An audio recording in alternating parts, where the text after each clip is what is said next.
Do offline looter shooters have a place in the gaming landscape in 2025? I'm not too sure. Borderlands 4 definitely looks like the best Borderlands we've had yet, but it doesn't seem to me like it's bringing enough new to the table to attract non-Borderland fans to the game, and I'm a bit worried as to how Borderlands 4 will perform as a result. But real quick, I'm your friend Dante. I talk way too much about video games and pop culture. Make sure you subscribe to my channel so that I can continue to talk your ear off. Now, before I kind of tear into Borderlands 4 and explain all of the reasons why I think it might not be that successful in 2025, let me first say, I think that this looks like the best Borderlands game ever made. The changes and refinements that are coming to Borderlands 4 really makes it seem like Gearbox has made Borderlands 4 the penultimate Borderlands experience that we were hoping Borderlands 3 would be, but it obviously wasn't. If you don't know what those changes are, I'll give you a quick rundown of some of the biggest changes coming to Borderlands 4. First off, instead of having smaller confined open zones, you're going to have 4 huge open worlds, and the mission structure has been changed to really fit those open worlds. Most of the missions can be tackled in any order you want, and there have been a bunch of vaults added as side activities so that more Borderlands fans can get more of the gameplay that they love. Furthermore, the traversal has been revamped so that it fits this big open world. You can now double jump, you can use grappling hooks, it's a lot easier to get around the world, and the movement looks a little bit more similar to like Titanfall than it does Borderlands.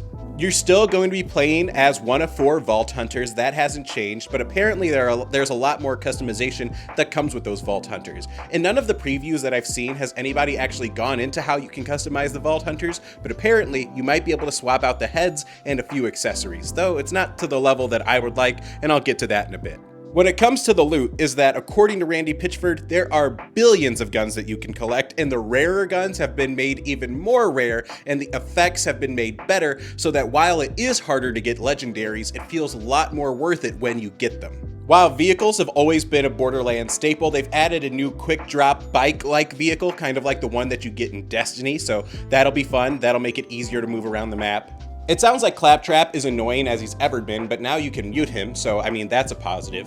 You can also swim now, and it sounds like the tone of the overall game has been tweaked, so it's not as satire-like as Borderlands 3 was, and people really hated that. So I think the tone change will be a really welcome change for seasoned Borderlands fans. But here's what worries me. All of these changes sound and look great to a Borderlands fan like you or me. But I'm just not convinced that these changes are enough to bring new players to the game. There hasn't been a big non-live service looter shooter since Tiny Tina's Wonderlands. And Tiny Tina's Wonderlands underperformed. Outside of the Borderlands franchise, the biggest looter shooters are Destiny and The Division. Both of those are live service games. And when I look at all of the changes that Borderlands 4 is bringing to the table, I can't help but feel that this is what Borderlands 3 would look like today if Borderlands 3 was a live service game and got updates the same way a game like Destiny or The Division does. Borderlands is a damn fun game. I have fun every time I play it, but I couldn't help but feel like Borderlands 3 was a little bit archaic by the time it came out in 2019, and I don't think that Borderlands 4 is adding enough newness, enough innovation, enough creation to the game to make it feel any less archaic in 2025. A new open world with better traversal sounds amazing, but I can't help but feel like I played that with Halo Infinite. Increased loot sounds great, but what really irks me is the fact that we still are these 4 predetermined Vault Hunters. I feel like a really easy way for them to expand the loot and introduce new varieties of loot is if they were to allow us to completely create our own Vault Hunters. Gearbox could have kept the exact same archetypes and names for all 4 Vault Hunters in Borderlands 4 while still giving players the ability to create what they look like. I know the characters are voiced, so if you had to restrict each character to being either male or female, that's fine. But the ability to create these characters would then give you a bunch of different slots where you could put loot. Like if I created what Harlow looked like, he would still have the same abilities, he would still have the same voice lines, but now when I'm playing the game, I can also pick up more clothing items, hair items, facial hair items, accessories, so on and so forth, and that would really make the loot feel varied as compared to any other Borderlands in the past. One other thing that I think would make Borderlands 4 feel fresh as compared to any of the others in the series is if they added more in-between side activities for you to do.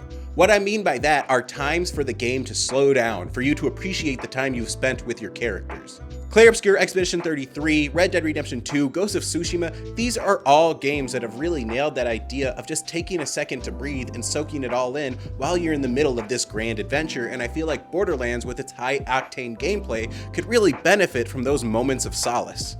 And I think that would also bring a lot more flavor, reality, and connectivity to the open world. Having a huge open world is awesome, but if you don't have a way to feel like an actual part of that open world, then it's not too long before that open world just kind of feels like a backdrop filled with fluff to keep you playing. And when it comes to all the gameplay enhancements, I can't help but look at them and think that they were borrowed almost entirely from Destiny 2.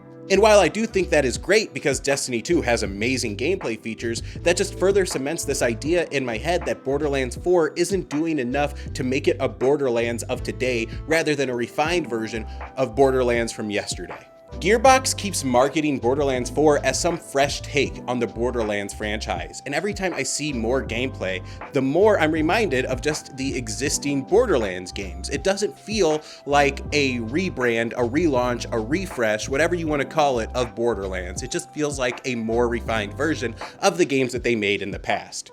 The way they talk about it, you would expect this change to be something like God of War 3 to God of War 2017, when in reality, it's more like God of War 2017 to God of War Ragnarok.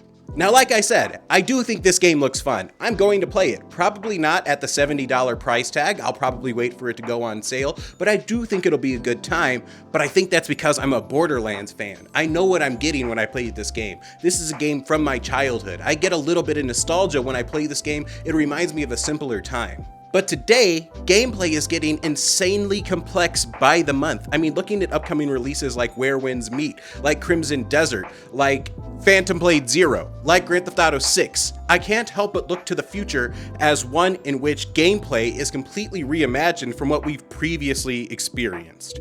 And I feel like Borderlands 4 is just happy being a reminder of the gameplay we once had. Will it sell fine? I'm sure it will. There are a lot of Borderlands fans like me who have been waiting for this game for years who were disappointed with Borderlands 3. But will it sell as well as it could have if it also looked for ways to attract new players to the franchise? That I'm not so sure about. I'm curious what you guys think. I know that a lot of Borderlands fans are looking forward to the game, so I expect to hear a lot of that in the comments, but I want to know, do you think that this game seems to be doing enough to attract new players? Let's talk about it down in the comments, and just remember, these are only my opinions. I'm just talking about how I feel in regards to video games, and I could very well be wrong. That's just the nature of how these things go. Let's have a conversation in the comments. And just remember, content like mine wouldn't be possible without viewers like you. Thank you.